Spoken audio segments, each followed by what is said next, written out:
And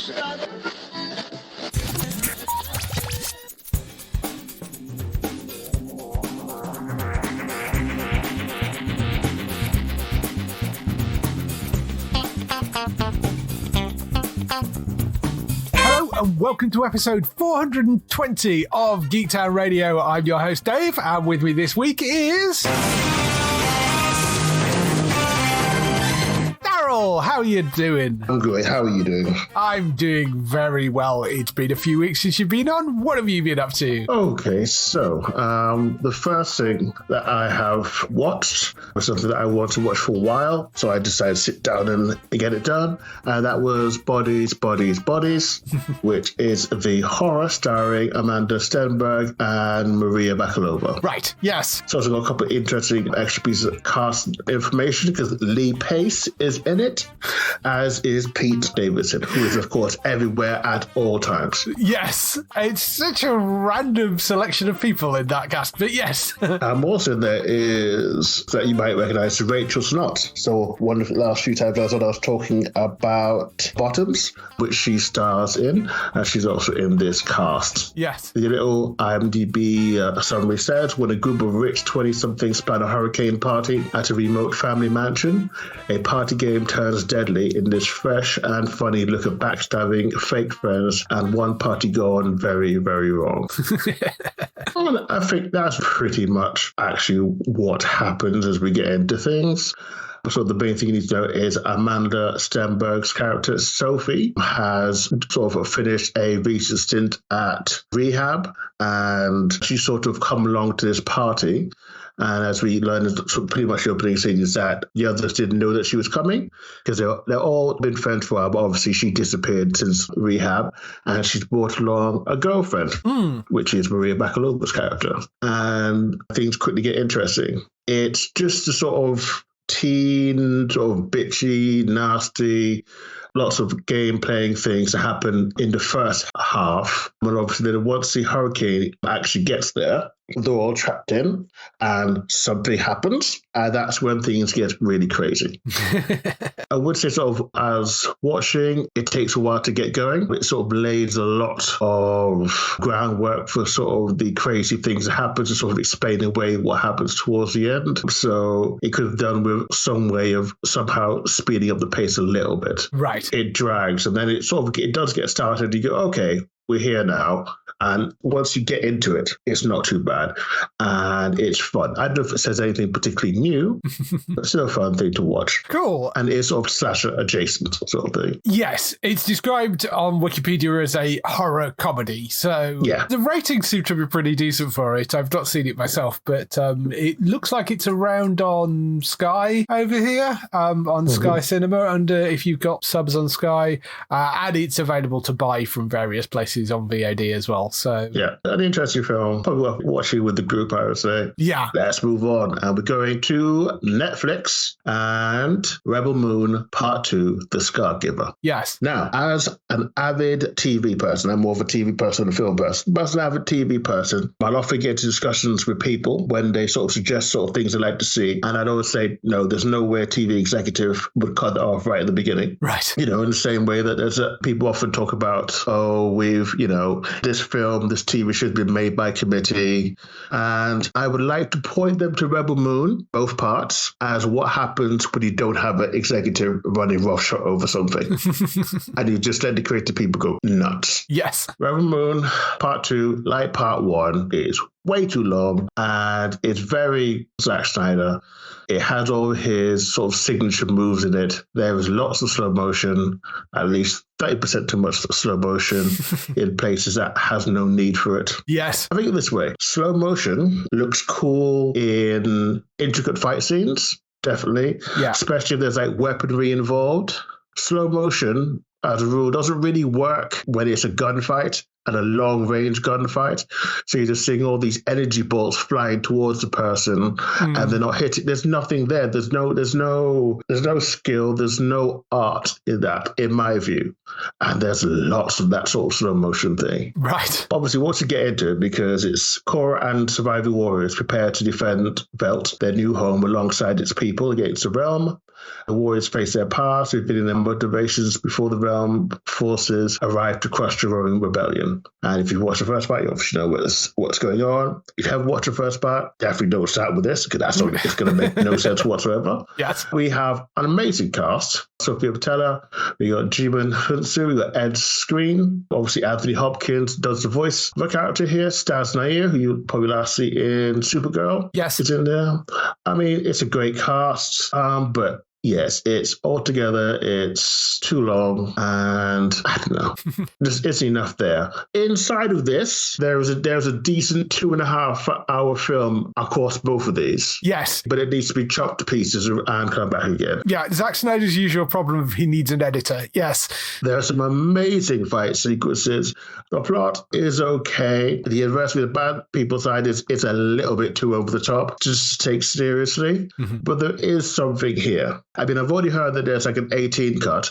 I want to hear about the 2.5 hour cut. That's what I'm going to start campaigning for, because there is something here. But yeah. Yes, it's rare you want a director's cut that is shorter. Yeah. It sort of ends on this thing where we find out something which is pretty big if you're sort of in any way invested, and that's where it stops. You go, what? No, I want to hear about that story. Yeah. This didn't quite work for me. Mm-hmm. But yeah, it's a shame because it's beautiful, other than the slow motion things, which is just ridiculous at this point. And the sort of the end fight, which goes on for quite a while, is amazing. We just don't get enough time with a lot of the characters who we're introduced to. It's interesting. Zack Snyder's one of those directors that you sort of want to pair him up with somebody. I'd like to see him co-direct something with somebody, because there are brilliant, genius, interesting stuff that he does, but it sort of needs either an editor or somebody to just tap him on the shoulder and rein him in a little bit sometimes. And I think it would make it better.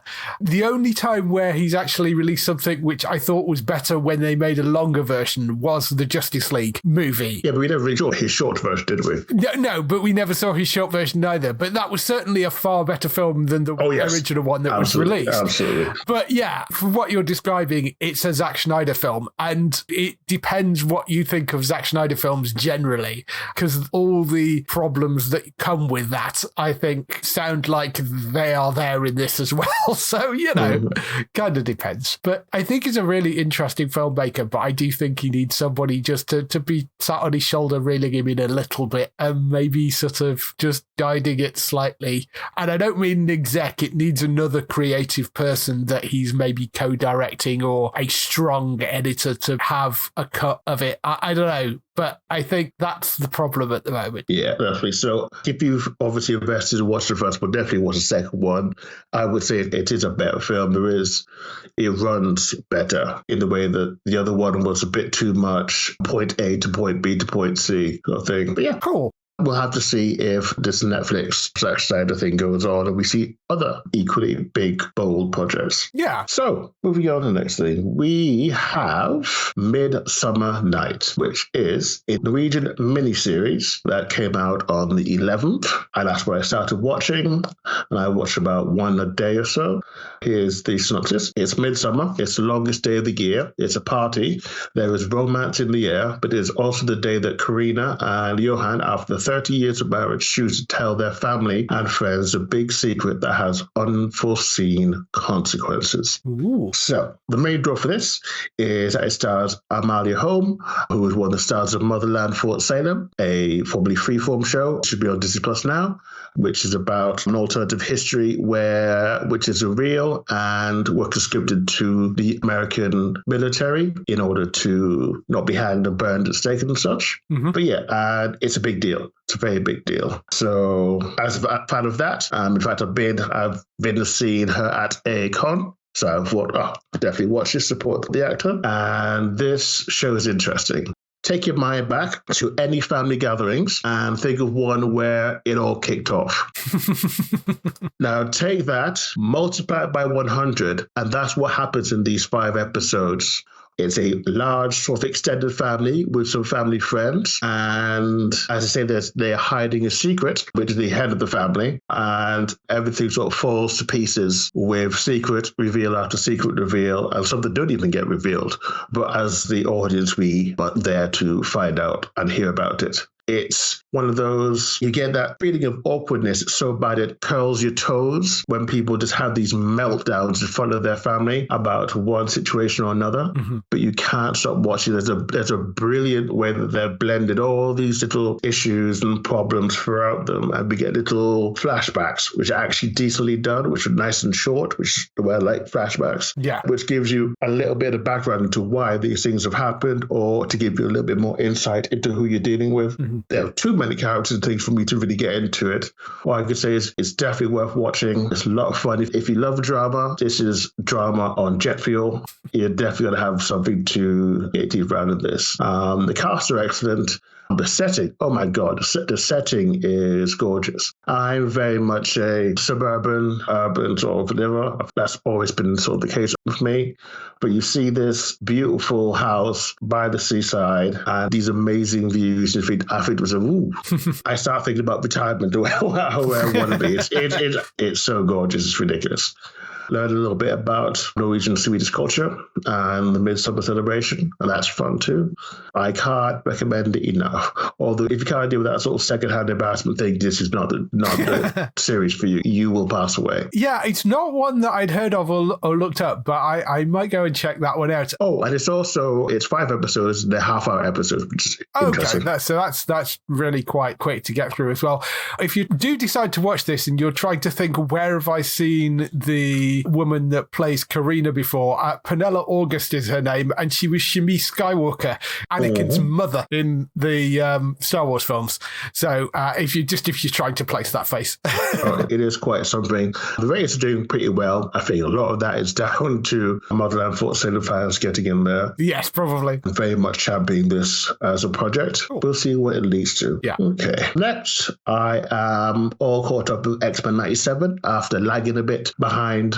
It is just like stepping straight back into the X-Men series. It's amazing because I sort of heard that and I thought, is it though? Is it? But it is. Yeah, no, it totally is. I'm a little bit behind on it at the moment because I just haven't had a chance to go back and catch up. But it really is like stepping into the original series again. They've done a wonderful job with it. It has very much the heart of the original show, and it is a continuation, and they've done exactly what they set out to do. It's so well done. Yeah, I can't recommend enough. Definitely worth watching if you're an X-Men fan.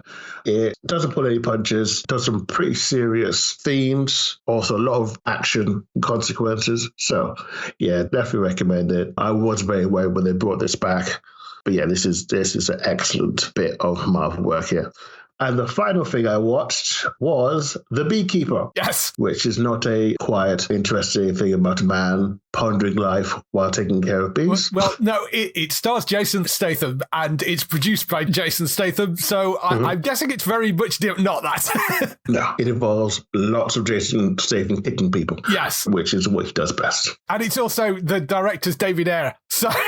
Which is like, I know for Suicide Squad, isn't he? I believe. Yes, Suicide Squad, Fast and Furious, Training Day, the original SWAT film. That should give you some idea of the type of thing you're probably heading into, I imagine. Okay, so one man's brutal campaign for vengeance takes on national stakes after he is revealed to be a former operative of a powerful and clandestine organization known as Beekeepers. As you suspect, it starts to speak quietly. We see Jason Statham's character, Adam Clay, tending to his bees.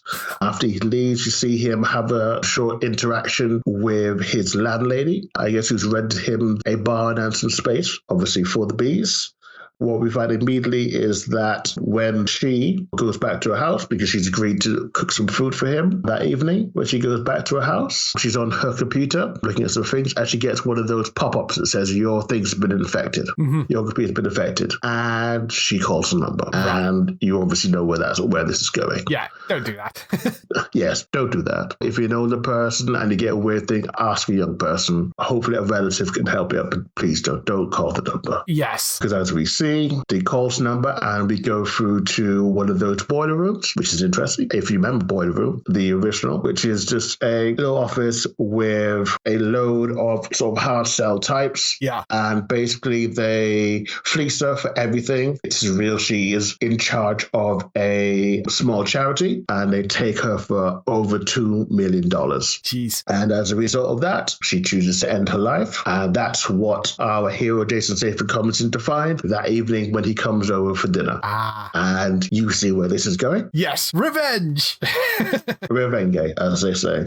So what we then see is Jason Statham, one man arming his way through no end of hired goons, SWAT teams, FBI agents, crazy women with miniguns. Yeah, it's amazing.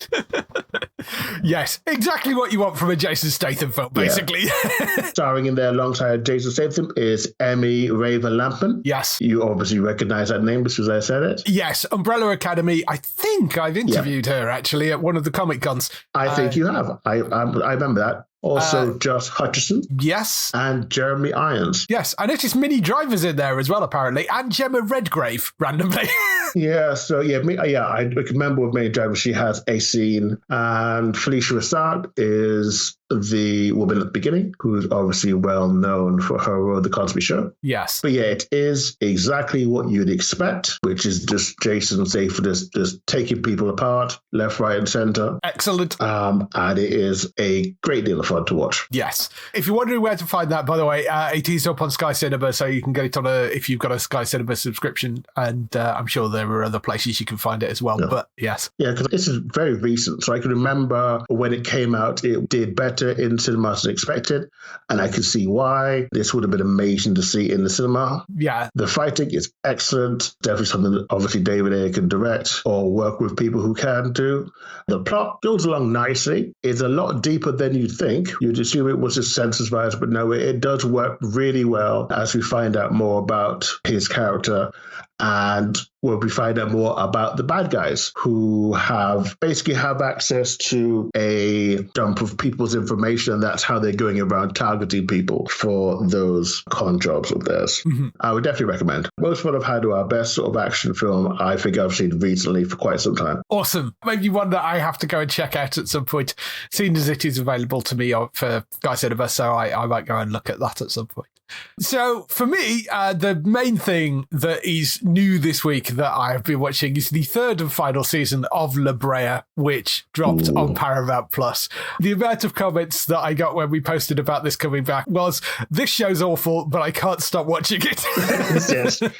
Brea continues on in the hallowed steps of Under the Dome. Yes. Zoo. Yes. And to a lesser extent, Evil. Just absolutely bonkers TV shows that keep on getting renewed. You're not entirely sure how. Yes, yeah. And I mean, this is the third and final season of it. It is only 6 episodes because they knew the strike was coming up, and they basically did a deal with the cast to say, we're going to end this at season 3 and you're contracted for 10 episodes, but we will let you out of the contract early and we'll just do 6 episodes, which will free you up to be able to go and take on other projects, so you're not tied on waiting for renewal and that sort of stuff.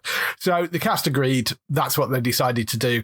So it's 6 episodes on what was, I mean, the previous seasons were sort of, first season was 10 episodes, second season was 14. So it's basically 12 episodes compressed into 6, and it's sort of a speed run through a final season. And they kind of just about get away with it. You could tell that they had the original idea for where they wanted to end it, and they basically went, well, what can we chop out to get to where we need to be? So there is sort of a feeling that you are kind of speed running it, but it sort of works, and it has a reasonably satisfying conclusion. Of course, a lot of it doesn't make any sense. If you've not caught Brea, Go and watch it.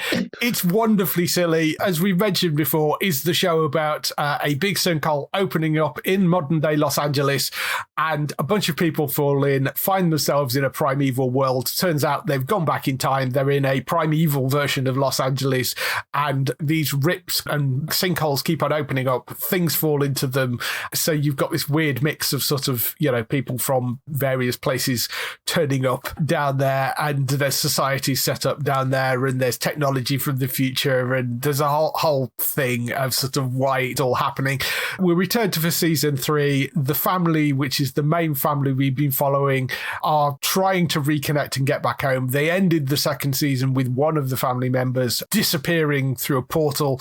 Interestingly, that character is a guest star in the third season. I mean, they literally turn up at the end, but that's sort of it. There are various points where there are action sequence bits which happen off camera.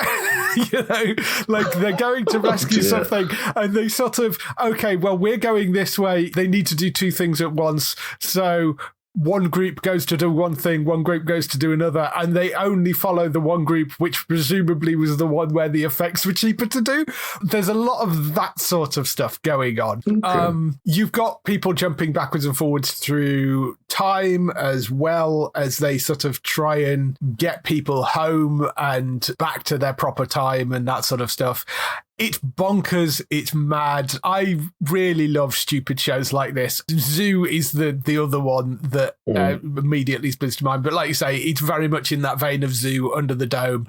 This sort of crazy madcap idea that somehow kind of works as a sci-fi show, but it is trash, but it's brilliant trash. And really, really enjoyable. You've got characters that just disappear off screen for you've only got 6 episodes and they're not in 4 of them. There is things like that going on, who I think obviously would have had a larger role, but they just went, well, we can't use them, so we're just going to chop them out. And there's a lot of that stuff going on as well. But it is a bit of a speed run through it, but it does conclude reasonably well. They just about get away with it for that third season. I thought it was a fun, silly premise, but I'm glad that they actually got to wrap it, because quite often these things just disappear and you don't get to see more of it. All 3 seasons of it. It is fun and worth watching. Maybe a Friday night when you've had a few beers, possibly. It's that sort of show. But yeah, it is silly, fun thing to watch. It's on Paramount Plus if you want to go and check it out. Have you watched any of these? I've seen the first season and a few episodes of the second season. Right. The first season is a lot of fun. And once you get to the second season, it's like, you sort of start to see the seams. But the first season is pretty great. Yeah. It's a fun ride. Yeah, it is. I found it thoroughly enjoyable. I mean, it's silly.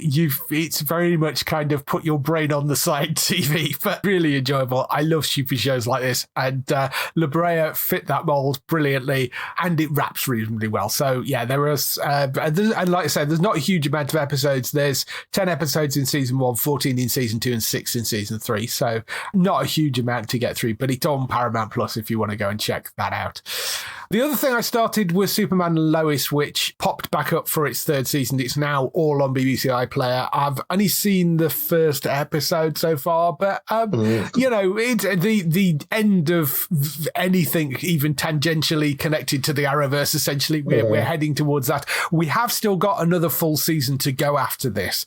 We're just way, way behind. There is a 4th season heading our way at some point. Yeah, the 4th season hasn't come out yet. Yeah, but that will be it. And that will be the end of those Berlantiverse superhero shows completely. Yep. Yeah, I think it sort of makes sense, because you've got a new Superman coming out on the big screen. Not that there's any confusion, but I think, they're trying to create this cohesive universe, and having a random little Superman show kicking around, as good and fun as it was, it's probably a good idea to end it. And also, as we said before, the problem with those Berlantiverse shows is they tend to quality drops off a cliff after about the 4th season. So it's probably not a bad thing that it ended at the 4th season. The new kid that they brought in to play Jonathan, I think he's doing a good job. It's kind of difficult to remember what the old kid was like, who decided that he didn't want to continue. So I'm enjoying it. It's all up on iPlayer. You can go and work your way through that. And then gaming-wise, there is a new game that I've picked up. Well, not exactly new because it was been in early access for years, but I hadn't picked it up for about 2 years, and the 1.0 release dropped last week, which was Planet Crafter, which is, do you know the game Subnautica? I've heard of it, yes. Yes. It's sort of Subnautica, but on land, rather than being a sort of underwater thing. And it's a really interesting premise. It is an indie game. You're dropped onto a planet. You are a convict who has basically been given the option of either you go and terraform this planet and we drop you with minimal resources on your own and you either do it or you don't, or die trying, or we execute you. I mean, that's basically the setup for why you're actually there.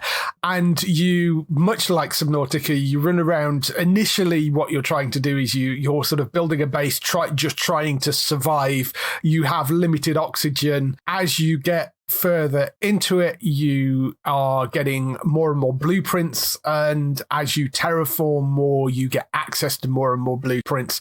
So your sort of first goal is to obviously try and survive, and then you're trying to actually terraform the planet. And what's rather nice is, as you start to terraform the planet, like the sky is a sort of purpley color when you first start, and the first thing that you're doing is trying to alter oxygen in the air, so you turn the sky blue, and then you get rain, and then you get lakes, and you get grass, and you can get trees, and the environment changes around you as you do more terraforming on there, and you're given various bits of equipment or blueprints for various bits of equipment, and you mine resources and stuff to be able to build the various things.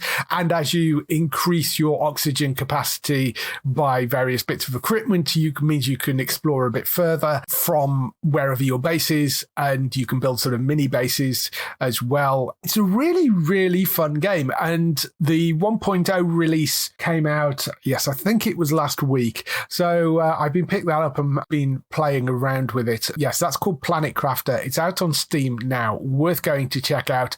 I was basically looking for something to tread water a little bit until Prison Architect came out, which was due to come out in May, and they've just announced last week that they are bumping the release date back to September, which is kind of annoying, but I think if they need more work on it, I'd much rather they did that than released it in a half-built state. It's Paradox, I think, are the distributor for it.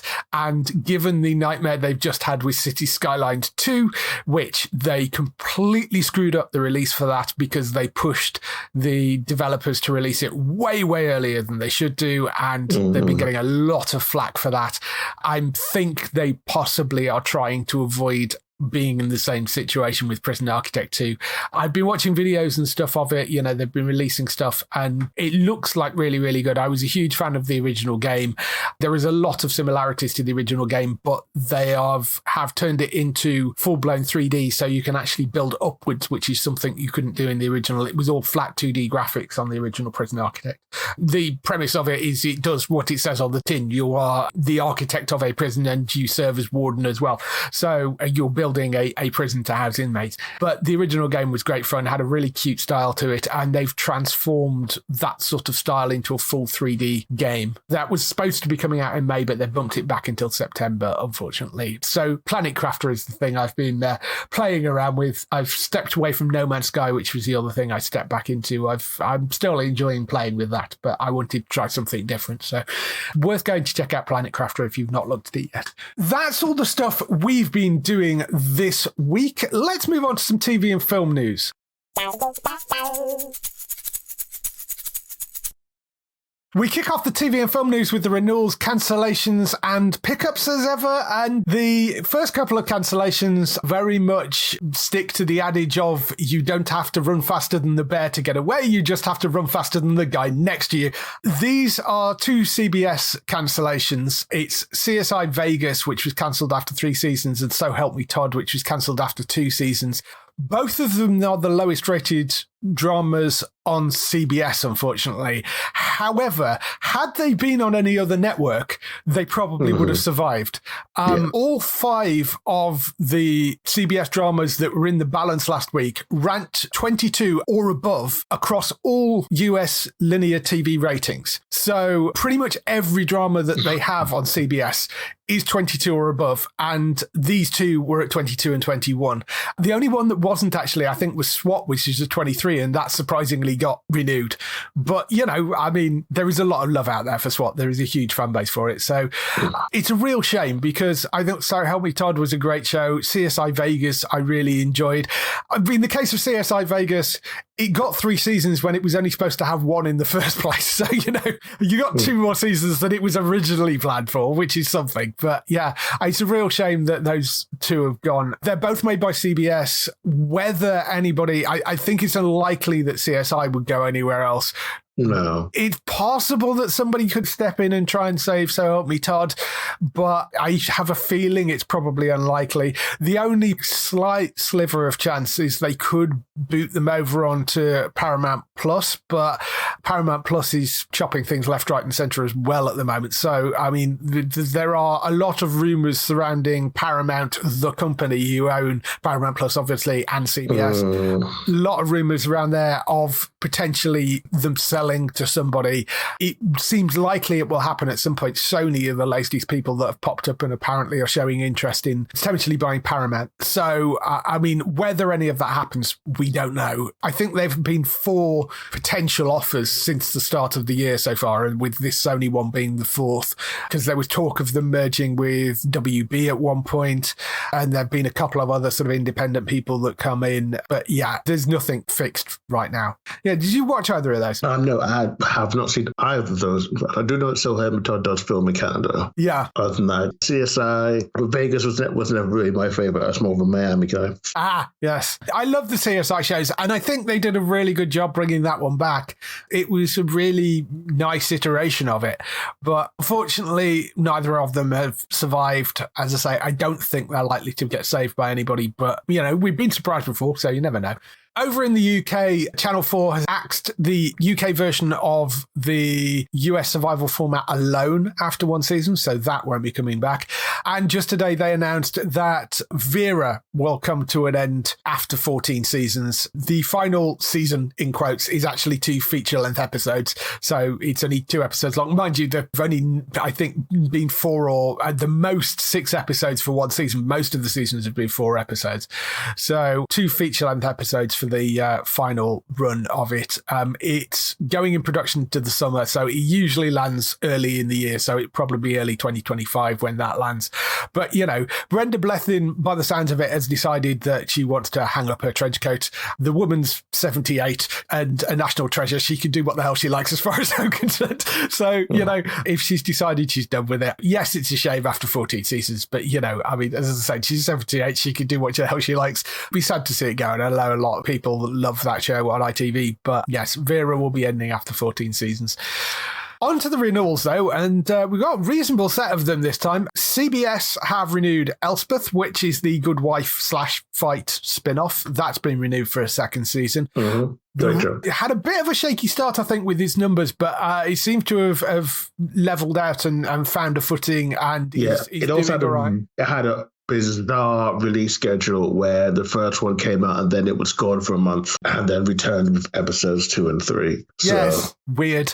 So yeah, it seems to have settled, and it's doing reasonable numbers now, so that will be back for a 2nd season. The Rookie has been renewed for season 7 at ABC, which I think most of us expected that one to return because it does incredibly well for ABC. The Witcher has been renewed for a 5th and final season as season 4 begins production at Netflix, with Liam Hemsworth obviously takes over the lead as Geralt in season 4. Hopefully the quality's a lot better than season 3. I mean, it couldn't get much worse than season 3. The last 2 seasons will cover the final 3 books in the original series. So that is the plan for it. But given, I think, how season 3 diverged from the books, anyway, I don't know how much they will actually follow the books, but that's what they're saying. Hopefully it means that they have actually gone back to the source material. At least Liam gets 2 runs at it, which is good, I guess. I'm interested to see how he plays it. It's a very, very big shoes to fill because Henry Cavill was so good in that role and was such a fan of it. And I mean, it's difficult shoes to fill, but 2 more seasons they've guaranteed of that. So 4th season is in production now, so it should be next year, and then 5th season will be the year after, I suspect. Although they are shooting them back to back, so we'll see. Fallout, as we sort of mentioned, will probably happen, has got renewed for a 2nd season at Amazon. That is no great surprise. It's been going down absolutely brilliantly. The numbers have been good for it. The critical reaction has been amazing for it. They also were handed a $25 million tax credit to move season 2 to California, which can't have hurt either, given that's the largest tax credit I think they've given to a single show ever. So that's pretty good going. Have you caught any of? I haven't. I've never played the game, so I didn't make it a priority. So worth watching. I'd be interested to know how you get on with it, given that you don't know the games. I think it probably still works, but I would be interested to hear it from a perspective of somebody that doesn't know the world and the games. But yes, I really, really enjoyed that. I thought they did a phenomenal job with the 1st season. It was definitely set up to have a 2nd season. So yes, I'm looking forward to that coming back. I mean, that's probably a couple of years off because these things take time, but yes, that's good. Slightly closer to home, Father Brown has been renewed for a 13th season as season 12 begins production on the BBC. So that's another little show that's like a British institution that seems to keep going strong. So that will be back. And For All Mankind has been renewed for season 5 by Apple, but they've also ordered a spin-off series called Star City, which is a really interesting idea because what they're basically doing is, For All Mankind is an alt history version of the space race where the Russians beat the Americans to the moon. That's the starting premise for it. It then jumps forward 10 years each season, basically.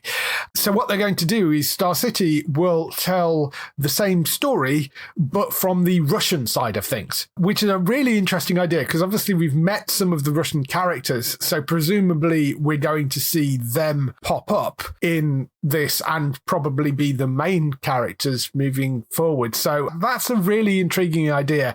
Don't know when those seasons are going to land and whether we're going to get like Star City and then the next season of For All Mankind, or whether we'll get next season of For All Mankind and then Star City. I don't know. But I'm very happy to have that. There's been great shows, those have, and they're well worth watching, as is most things on Apple. Have you got an Apple subscription at the moment? Because I don't have. Have you looked at anything on Apple? I'm always waiting for a time when I've got some time off and I'll use one of my trials that I've got from various subscriptions that I've made. Yeah. But I need the time to be able to sit down and watch them. That is the thing with Apple is if you go Google Apple trials, or, I think Sky are currently giving away 6 months free on their VIP thing for first-time people. So if you've not tried it before, I mean, there are a million trial things out there for Apple. You can get 3 months with, cornflakes or whatever. I mean, it's just, they seem to be all over the place. So it is worth going to check out. There's some great stuff on there, but For All Mankind is worth looking at, certainly. Moving on, as we are heading into Bloodbath period, as we mentioned before, the Bloodbath, the dates when all the cancellations renewal come in by is likely to be Friday the 10th of May, because that is the Friday before Upfronts, week beginning the Monday the 13th of May. We did some last week, just catching you up on what's renewed, what's cancelled, and we've also got some pickups for you this week as well. So CBS renewed Fire Country, Ghosts, FBI, FBI Most Wanted, FBI International, NCIS Sydney, Tracker, The Neighbourhood, SWAT, and Elspeth. Cancelled, or rather ending, Blue Bloods ending, coming back this autumn. Bob Hart's Ashola, Young Sheldon, So Help Me Todd's now added to that, and CSI Vegas. Still left for renewal The Equalizer, which they're in negotiations with Queen Latifah at the moment. So that seems to be the reason why they haven't announced that yet. They're still signing contracts and stuff, but that seems, unless something goes hideously wrong, like it's going to come back. and NCIS Hawaii seems likely for renewal as well. The 3 shows that they have ordered so far: NCIS Origins, which is the Young Gibbs prequel series. There is also a Tony and Ziva series spin-off, which has been greenlit by Paramount Plus as well. So those are the new NCIS things coming, but NCIS Origins is specifically for CBS. There is the Matlock series, which I think they actually ordered last year, and then it got kind of bumped because of the strike. Yeah. That stars Kathy Bates as a remake of the legal drama. That looks like it's going to be a lot of fun, and Kathy Bates is fantastic, so that will be worth looking at. And the other one they've picked up is Watson, which potentially sounds like a sort of part elementary, part house, because Watson, as you might suspect, is based around Dr. Watson, Sherlock Holmes' former partner. It stars Morris Chestnut in that role, and it's him returning to his medical career following the death of Holmes. So there's sort of him having worked with Holmes, then going back to medicine, but using his detective knowledge as part of that. But there's also the sort of spectre of the death of Holmes and dealing with Moriarty and that sort of stuff still hanging over him as well. So I think that's a kind of interesting sounding idea for a premise for a show, but those have all officially been picked up to series, so they are definitely I think it sounds interesting too. I think it sounds very interesting. I just want to get just to know more about if there is going to be detective stuff, or if they're going to like shove the Moriarty stuff into his hospital things. I don't know, maybe he has to save someone who's been poisoned by Moriarty or something like that. Yeah. So if they keep separate, so he does some crime thing, that I think that would make it more interesting. But either way, I'm definitely interested in watching it when it comes out. Yeah, that has me. I mean, it's pitched as a medical drama. So, I mean, yes. That's what makes me wonder what it says about dealing with the Moriarty side of things. Yeah, we'll see with that. And obviously, it's not got a UK pickup at the moment. I mean, it's planned for a full release in the US for that one. Mm-hmm. The interesting selection of things that they've got there.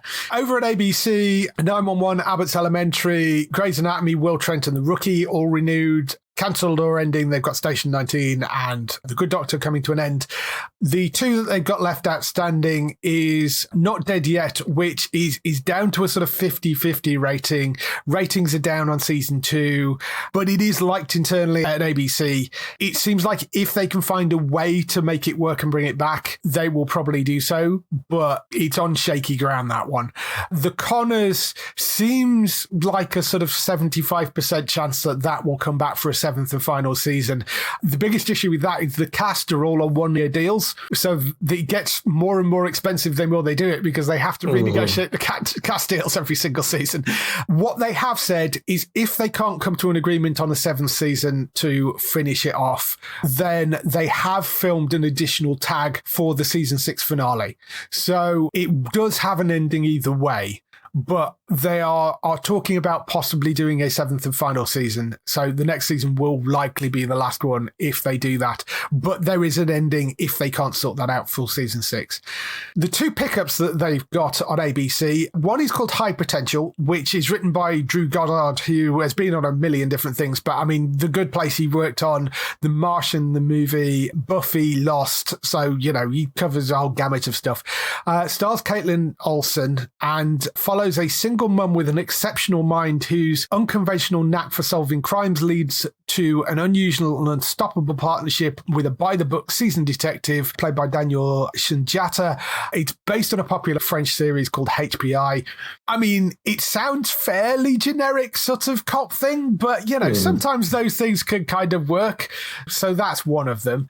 The other one is called Dr. Odyssey, which we know very, very little about, other than it is from Ryan Murphy, and it stars Joshua Jackson, Don Johnson, Philippa Sue, who was Eliza in the Broadway and film version of Hamilton. It's a medical procedural set on a cruise ship, but that's all we know about it. But given it's Ryan Murphy, it's probably going to be quite interesting, because Ryan Murphy makes interesting TV. The man behind everything from American Horror Story to 911 to, so yeah, we'll see with that. Yeah, I think probably I'll go with High Potential. Yes, it is just another procedural, but, every now and then you get some interesting ones. I'm remembering that New York-based one that featured... Yes, Alan Cumming. Yeah. Yes. That was Instinct. That's what it was called. Yes, Instinct. I love that show. Yeah, that was 2 great, seasons. that show. Yeah, so, you can get some of that. And I think the fact that it's based on an already existing one gives me higher hopes for it than them just, trying anything. So hopefully it will do something special. Yes. Yeah, that one's called High Potential. The other one's called Dr. Odyssey. Where they end up over here depends who the production companies are behind them, because I'm not sure with those two. But given it's ABC, if they are ABC produced, they will end up on Disney Plus over here. But I'm not 100% on those because I'm not sure whether they're outside productions or not, those. Over on Fox, renewed Animal Control, Bob's Burgers, Family Guy, Grimsburg, Crapopolis, The Simpsons, basically most of their animated slate. There's nothing cancelled or ending on that channel yet, so they've got quite a lot outstanding. Alert Missing Persons Unit, likely to be renewed. Cleaning Lady, it seems likely to be renewed. They've basically been talking because they've been dealing, obviously, with the Dan Canto, who plays Armin, who sadly passed away of cancer. So fairly lead character, certainly in the first season that we're watching, and I believe into the second season. They had to deal with his sad passing for season 3. And they seem to have navigated that okay. Its numbers are down a little bit, but they've sort of pitched to Fox where they want to move forward with it. And it sounds like Fox liked it. So it looks like that will probably get a renewal. Interestingly, The Great North, which is another animated show, we mentioned last week that hadn't been renewed. So we did wonder whether that might put it as a sort of shaky ground. Turns out it's sort of unofficially renewed because the creator of it has basically said that they're working on the new season. So it seems like it is renewed, but for whatever reason, they haven't officially announced that yet. And then the other 2 shows are 911 Lone Star and Accused. Both of those are due back in the autumn, so there's no decision until after they come out. So we're not going to get renewals for those yet. We'll find out probably early next year whether they're going to come back or not. They have 2 pickups. One is called Rescue High Surf, which is sort of Baywatch set in Hawaii, essentially. Exec produced by John Wells, who is behind Shameless, The West Wing, and ER, and exec producer writer Matt Keister, who worked on Animal Kingdom and Outsiders. It's an action-packed drama that follows the personal and professional lives of the heavy water lifeguards who patrol and protect the north shores of Oahu, the most famous and dangerous stretch of coastline in the world. Each episode will feature these dedicated, heroic, adrenaline-seeking first responders saving the lives in the difficult and often life-threatening conditions of Hawaii's 7 Mile Miracle. It's a lifeguard drama set in Hawaii, which is interesting because one of the things that they were looking at is picking up a reboot of Baywatch as well.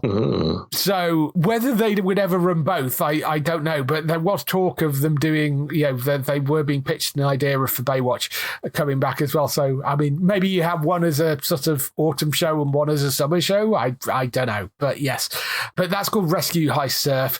The other one is called Doc, which is based on a popular Italian series, centers on the hard-charging, brilliant Amy Larson, played by Molly Parker, who you might know from House of Cards or Lost in Space. She's chief of internal medicine at Westside Hospital in Minneapolis. After a brain injury erases the last 8 years of her life, Amy must navigate an unfamiliar world where she has no recollection of the patients she's treated, college she's crossed, the man she loves, or the tragedy that caused her to push everyone away. She can only rely on her estranged 17-year-old daughter, whom she remembers as a 9-year-old, and a handful of devoted friends as she struggles to continue practicing medicine despite having lost nearly a decade of knowledge and experience. So it's sort of an interesting premise for a medical drama, but that one's called Doc. Molly Parker, decent actress. Rescue High Surf, that looks interesting. Doc, can't take it seriously.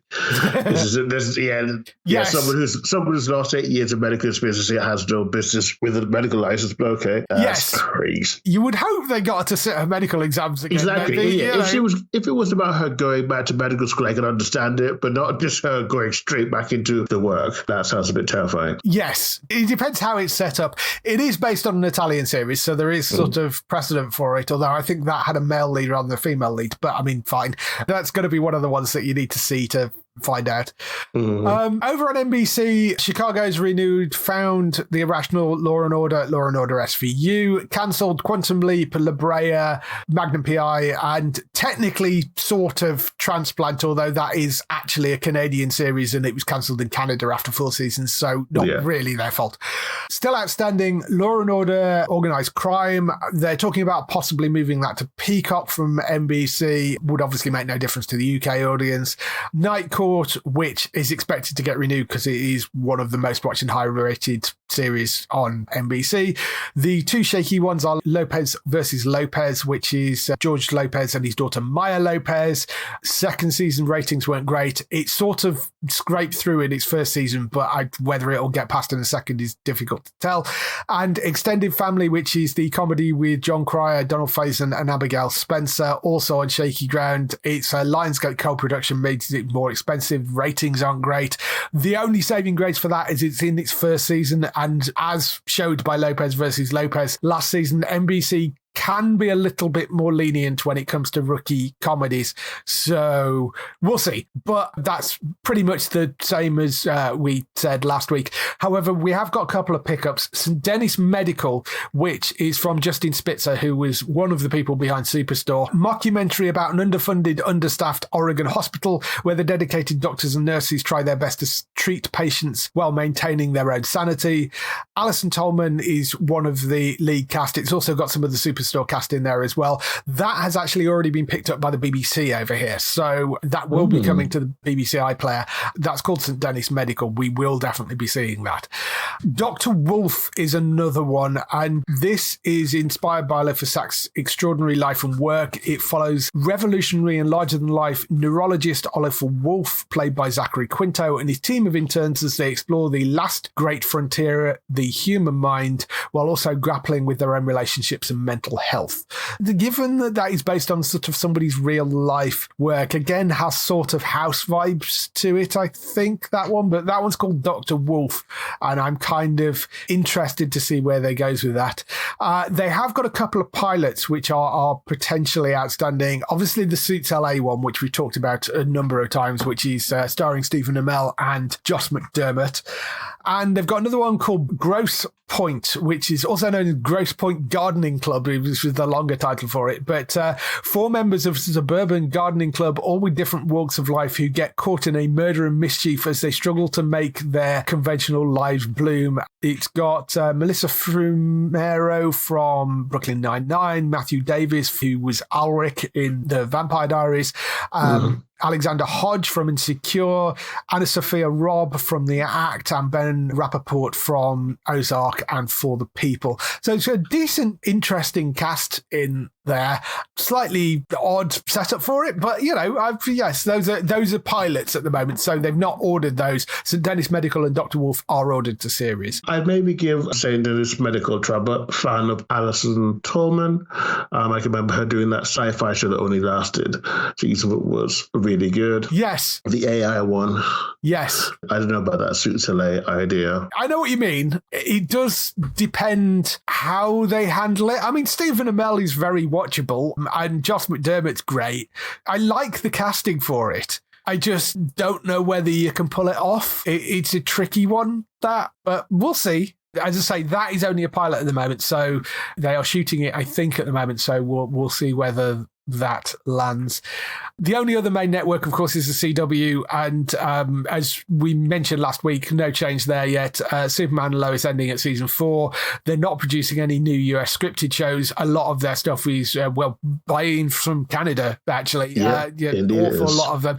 They have got 3 which are left over from the previous owners, which is All American Homecoming, and Walker. No news on those as yet, so we'll see where they go. Yeah, that's where things stand right now with those. There's a few little pickups and advanced air dates as well. Sweet Tooth Season 3 has got a date for its 3rd and final season. That is Thursday, the 6th of June, that will land. And that good little series, that's really good fun.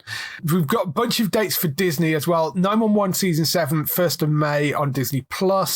Welcome to Wrexham, 3rd of May, that's for the 3rd season. Monsters at Work Season 2, that lands on the 5th of May.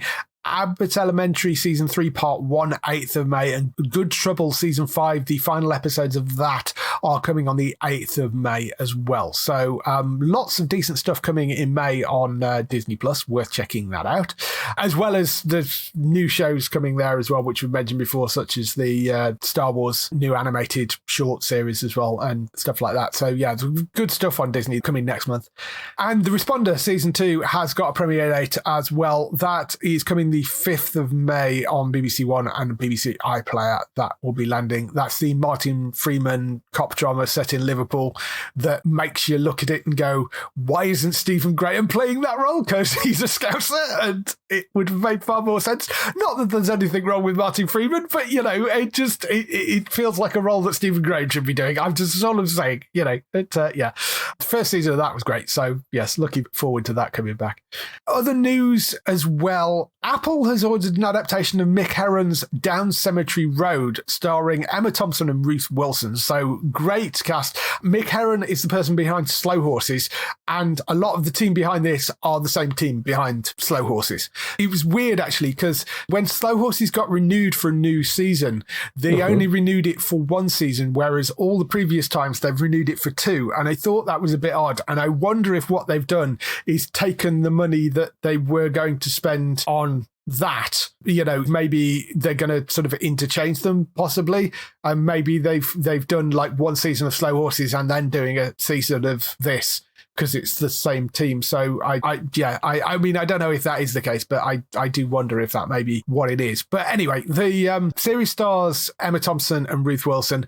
When a house explodes in a quiet Oxford suburb and a girl disappears in the aftermath, neighbour Sarah Tucker, played by Wilson, becomes obsessed with finding her and enlists the help of private investigator Zoe Bonham, played by Thompson. Zoe and Sarah suddenly find themselves in a complex conspiracy that reveals people believe dead are amongst the living, whilst the living are fast joining the dead. It very much has all the same hallmarks of Mick Herron's writing. If you like Slow Horses, you are probably going to want to watch this. Very much a similar kind of vibe. Two good leads in there. Morena Banks, who wrote on Slow Horses, is also serving as the lead writer and exec producer on this.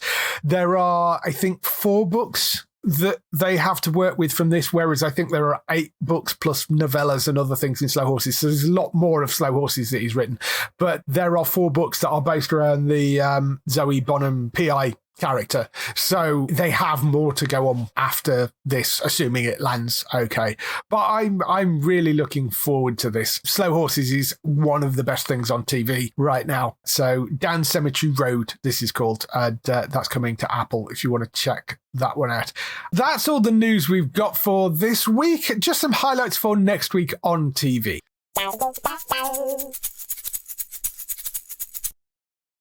So, highlights for next week. We've got Big Door Prize Season 2 coming to Apple TV. That returns on the 24th of April, which is based on a novel that tells the story of a small town that is forever changed when a mysterious machine appears in the general store, promising to reveal each resident's true potential.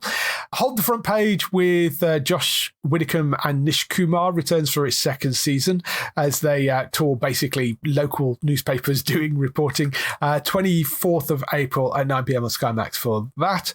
The Red King comes to Alibi, which is a new character-driven mystery thriller from Toby Whitehouse, who wrote Being Human, following a police sergeant that's sent to a small island filled with extraordinary local characters and a strange cult history.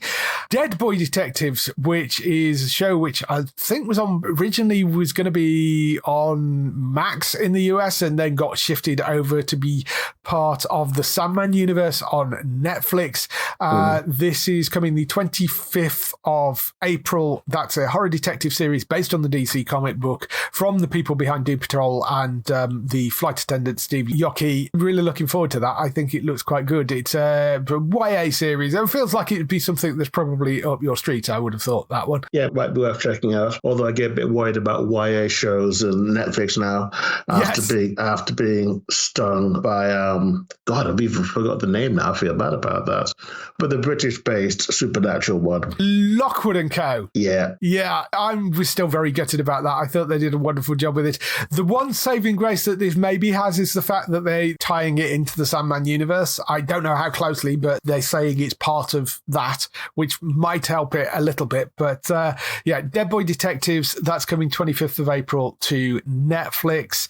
Them, The Scare, which is the terror anthology series from Neil Marvin, that's coming to Prime Video on the 25th of April. That's the second season, but subtitled The Scare. And Knuckles, which is the, in quotes, live-action TV spin-off from the cinematic world of Sonic the Hedgehog. That's coming to Paramount Plus on the 27th of April. Am I right in thinking that Idris Elba shows up in that? Voices. Voices, yes. Yes, he's the voice of Knuckles. There you go. I knew he had some connection to it. So with Idris Elba as the voice of Knuckles, randomly. So, yes, there's that. If you're a fan of Sonic, I'm sure it'll be worth checking out. But yes, that is there as well. Paramount Plus 27th of April for that one. So I think Dead Boy Detectives out of that is probably the thing that I will go and check out, I suspect. That is everything we have for this week, other than to wish you a happy birthday for later on this week as well, of course. Thank you very much. Which we have this very random thing where every single co-host has a birthday within a week of each other. So Matt's was last week, yours is this week, Gray's and mine are next week, and Beck's, wherever she is, on top of a mountain with Buddhist monks, I don't know. But Beck's is the week after. So all of the co-hosts have birthdays within a 4-week period together. How that happened, I don't know, but that is the case. So yes, happy birthday for later this week. I hope you have a lovely, lovely time. If people want to find you and wish you a happy birthday, where can they find you? So they can head over to Hollywood North News and check out all my stories over there. Most recently, we're talking about the fact that Monarch is coming back, talking a little bit about Starfleet Academy, which will be filming this summer. Cool. which I'm looking forward to. And just talking about the fact that, as you did mention, it's the end of the Arrowverse because Superman and Lois has filmed its finale. Yeah. If you have X, you can head over there and follow me on Almasykineas, which is ALMASYKINNEAS, and talk all things TV. I'm trying to do more, talk about the books I read on there as well. That on my Instagram. So come over, check out the site. Things are going well at the moment, so it's good. Good. Yes. So go and check out Darryl at HollywoodNorthNews.net and all the other places you can find her online as well. For other people involved in the show, as I mentioned before, Bex is still on hiatus. Bex is away still, so you won't find her online. Matt, who I'm sure will be breathing a sigh of relief given that Manchester United got through by the skin of its teeth, by the sound of it, to the FA Cup final. I'm sure he'll be talking about that on the Manchester United podcast, but you can find him over on entertainmenttalk.org for lots and lots more podcasts over there. For us, you can go to the website at geektown.co.uk throughout the week and see all the latest air date information. If you want to get in touch with your questions or comments, email us on podcast@geektown.co.uk. Leave a message on the website post. Find us at Geektown on Twitter, on Facebook at facebook.com/Geektown, on YouTube at youtube.com/Geektown, on Blue Sky at Geektown, on Instagram at Geektown UK, TikTok Geektown UK, and Threads at Geektown UK. That is everything. We shall see you next week. Bye-bye. Bye.